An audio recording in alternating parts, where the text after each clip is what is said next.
itu terus mengalami penurunan. Ya. Sementara in the same time warna putih itu menunjukkan repo market. Meskipun sekarang likuiditas sedang ditekan, cuman appetite orang untuk meminjam dana dan juga melakukan investasi itu sangat tinggi. Di sini pasti teman-teman lihat bahwa ada gap, yang mana ketika nanti kita udah mulai quantitative easing dan capital market akan hijau, ya, itu diharapkan juga akan mengikuti. Karena meskipun Bitcoin rally 6 kali lipat dari bottomnya di tahun 2022, ya, 6 kali lipat lebih, tapi secara volatilitas ini jauh ketika kita bandingkan dengan level COVID. COVID itu jauh lebih volatile. Ini kalau kita lihat fixed volatility index, yang mana bisa teman-teman jadikan suatu alat untuk melihat kira-kira seberapa volatile market yang ada. Nah, fix hanya sempat flashing 2 kali sepanjang siklus ini. Dan setiap kali ya fix volatility index itu flashing, kita akan melihat price movement yang signifikan ke Bitcoin. Bukan berarti bullish, bukan berarti bearish, tapi keduanya. Ya, ketika fix flashing, volatility index flashing, kita akan bisa melihat ya upswing atau downswing dari price action Bitcoin. Hal yang menarik adalah ketika kita ngomongin tentang Bitcoin, setiap tahun returnnya itu selalu mengalami penurunan. Dan banyak orang yang dihantui dengan pertanyaan ya, apakah 4-year cycle itu masih berlaku atau tidak? Saya selalu membuat riset dan juga tesis di Q4 ini bahwa waktu yang terbaik untuk mulai trading, meskipun saya udah trading itu dari awal tahun 2025 ini. Saya trading Bitcoin dan mulai pasang posisi di gold, dan ternyata memang gold perform 37% lebih, sementara Bitcoin negatif 12% year to date. Nah, pola dari price action Bitcoin itu selalu menunjukkan, kalau sesuai dengan 4-year cycle, itu 3 tahun hijau terus 1 tahun merah, 3 tahun hijau 1 tahun merah. Nah, sekarang ini harusnya close candle-nya kalau di atas 93.000 di akhir tahun ini, kita masih close hijau tahun ini. Tapi kalau kita close di bawah 93.000, kita akan close merah. Kalau close merah, berarti secara pattern 4-year cycle yang 3 tahun hijau, 1 tahun merah, dan 3 tahun hijau, 1 tahun merah itu nggak berlaku lagi. Meskipun kalau kita ngomong dari hari halving, ya, potensi top itu selalu 518 hari. Jadi teman-teman kalau mau punya bias atau sekarang mau trade seperti apa, saya ngomong ini dulu yearly terus kali, biar tahu biasa seperti apa. Karena return dari Bitcoin sendiri yaitu semakin waktu itu selalu semakin berkurang. Ini saya boleh turun aja. Kalau kita ngomong begitu juga drawdown-nya. Dulu Bitcoin drawdown-nya 90%, 80%, 70%. Di cycle around mungkin drawdown-nya ini juga berkurang. Ya. Tapi potensi upset-nya itu juga berkurang juga. Dulu vertikal, kamu beli Bitcoin itu kenaikannya puluhan ribu persen, ribuan persen. Lama-lama tinggal ratusan persen. Ini menunjukkan apa? Kalau memang semakin gede market cap-nya, itu semakin sulit juga harga suatu aset itu mengalami kenaikan. Dan data dari Wintermute ini menunjukkan bahwa likuiditas sekarang sedang parkir. Banyak duit masuk, tapi ke ETF, ke stablecoin, ke digital asset treasury, stacking USDT. Tapi nggak dideploy ke checks, nggak masuk ke market making. Jadi apa?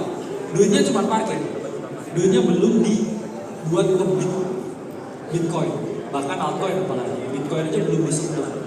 Menunjukkan apa? Ya harga nggak kemana-mana, cenderung turun. Kenapa? Karena nggak ada likuiditas baru yang masuk ke market. Itulah mengapa kalau kita ngomong kayak sekarang memang jauh lebih seret. Kamu dulu 2021 bisa bermimpi ya, beli altcoin jadi kaya.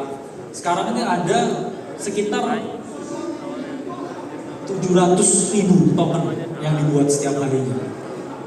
Dengan adanya pump fund, dengan adanya chain yang tak terbatas jumlahnya, altcoin ini jumlahnya semakin banyak. Sehingga chances kalian bisa dapetin altcoin yang oke itu memang jauh lebih kecil.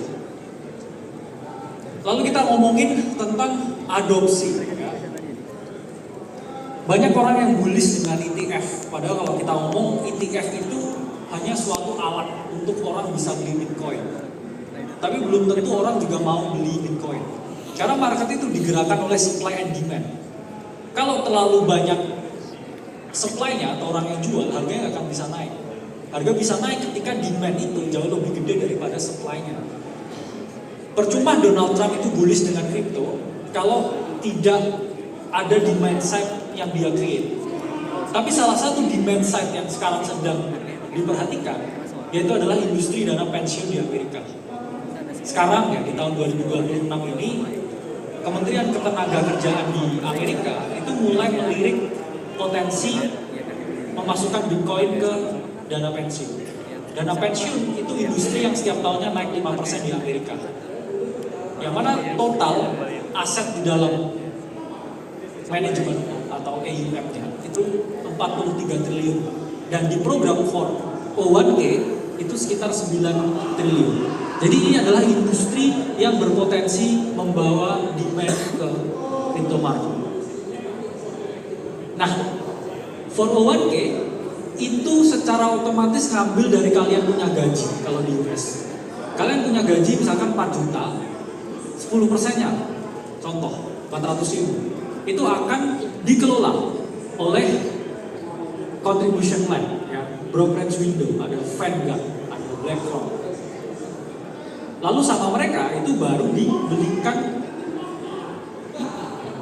aset tertentu. Dan kalau Bitcoin itu masuk ke dalam salah satu aset tertentu, ini kita ngomong ada skema yang namanya TDF, Target Date Funds. Artinya dari tanggal berapapun market bullish, bearish, misalkan setiap tanggal 1 setelah dana cair, market akan terus beli Bitcoin kalau dia udah masuk ke dalam skema dana pensiun. Nah ini demand, oke? Karena apa? Kalau Bitcoin itu dapat 0,5% atau hanya 1% dari dana pensiun, itu kita ngomongin ada 79 miliar US dollar setiap tahunnya fix untuk Bitcoin. Itulah demand side yang sangat luar biasa. Itu adalah demand yang menyebabkan harganya pasti terjaga karena nggak peduli bell, bull, dia akan terus membeli secara otomatis dari sistem. Hingga nanti ya diprediksi pada saatnya di 2032 diramalkan 73% permintaan dari Bitcoin itu didominasi oleh ETF dan juga didominasi oleh dana pensiun.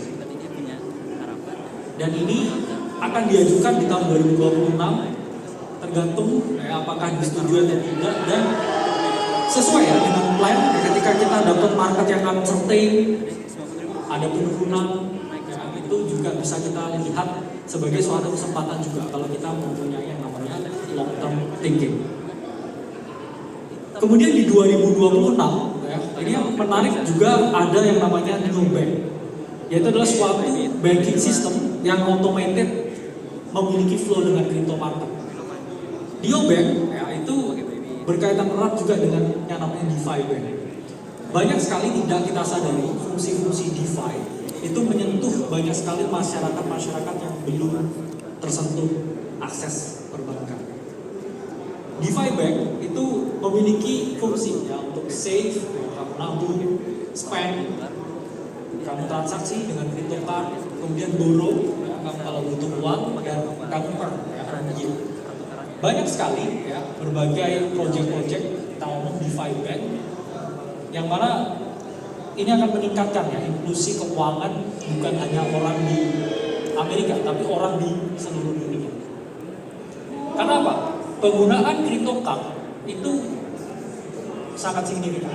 Ini adalah industri yang sangat amat parabolik. Jadi kalau kamu mungkin ada beberapa ya card issuer di sini, kamu bisa spending apapun ya ketika kamu punya saldo USDC atau USDT. Ini adalah industri ya, yang terus mengalami kenaikan. Juga di 2026 era dari centralized exchange itu akan mulai pudar. Udah ada decentralized exchange. Orang paling suka trading leverage. Perpdex, Aster, Hyperliquid, ada juga Lighter ya, MotoGP. Ini perlahan mulai mengambil dominasi dari centralized exchange. Centralized exchange itu mereka tidak transparan dengan data yang mereka paparkan. Berapa banyak yang berlikuidasi, berapa banyak revenue yang masuk. Karena apa? Mereka perusahaan yang tersentral. Nah trennya ya, ini sudah mulai berganti. Kalau kita lihat data dari Tesari. Dan konsepnya memang simpel ya. Dengan adanya neobank, orang tinggal ya punya saldo USDC dan mereka punya card yang mana ini saya yakin akan menjadi industri yang sangat flourish di tahun 2026. Jadi apakah ya, ini adalah renaissance ya, dari DeFi yang menjadi semakin canggih? Ya I believe so dengan keadaan yang ada sekarang. Nah, meskipun kita udah ngomongin demand side dari institusi ya, dana pensiun, kemudian kita ngomongin tentang makro ya, yang ada potensi inject liquidity, kemudian kita ngomongin juga ya, neobank, kita ngomongin DeFi bank. Ada risiko yang berat ya, yang sedang kita hadapi saat ini. Pertama ya, rally ini sangat didorong oleh institusi. Maka dari itu, institusi juga yang bisa membuat kita semua mati. Kalau teman-teman lihat ya, banyak sekali perusahaan ini yang ingin menjadi MicroStrategy. Cuman 90% dari mereka itu tidak punya kapasitas seperti MicroStrategy. Kalau teman-teman cek semua perusahaan yang mengadopsi Bitcoin di balance sheet mereka, mereka itu perusahaan yang tidak profitable. Mereka cari utangan, beli Bitcoin, kemudian harga sahamnya naik, foundernya bisa exit. Nah ini hal yang harusnya ya, kita waspadai, karena market yang penuh dengan leverage atau drive dengan leverage yang berlebihan itu akan menyebabkan debt spiral ya, sama seperti MicroStrategy. Kalau dia nggak bisa menemukan suatu skema ya, supaya harga sahamnya naik terus, dia kan tetap cari utangan buat bayar dividen dan juga bayar bunga utangnya.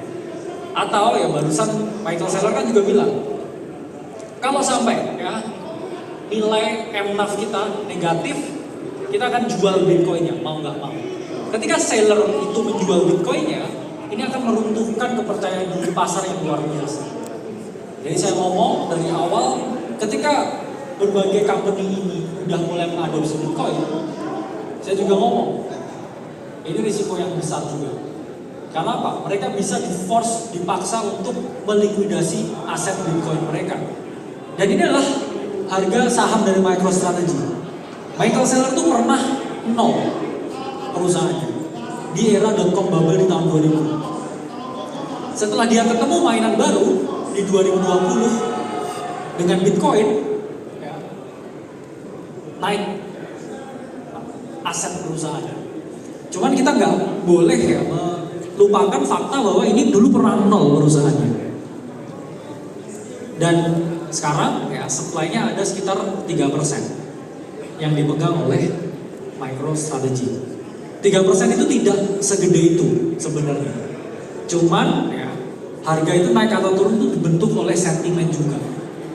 Kalau sentimen buruk karena strategi jualan, ya, yang lain juga akan melakukan hal yang serupa. Ditambah lagi, ada ancaman kuantum. Memang ini terlihat sederhana, tapi banyak big player, banyak venture capital, banyak juga orang fund yang saya tahu, itu mereka berinvestasi ke quantum company. Dan mereka ini melihat bahwa quantum ini ancaman yang luar biasa ke Bitcoin. BlackRock memasukkan ancaman quantum ke dalam salah satu risiko jangka panjang dari Bitcoin. Ray Dalio tidak overexpose dengan Bitcoin dan hanya kecil porsinya, itu karena ketakutan akan kuantum. Vitalik Buterin juga ngomong ada potensi cryptocurrency itu bisa di-crack oleh kuantum dalam 4 tahun ke depan. Jadi ini adalah suatu risk yang luar biasa harus diperhatikan.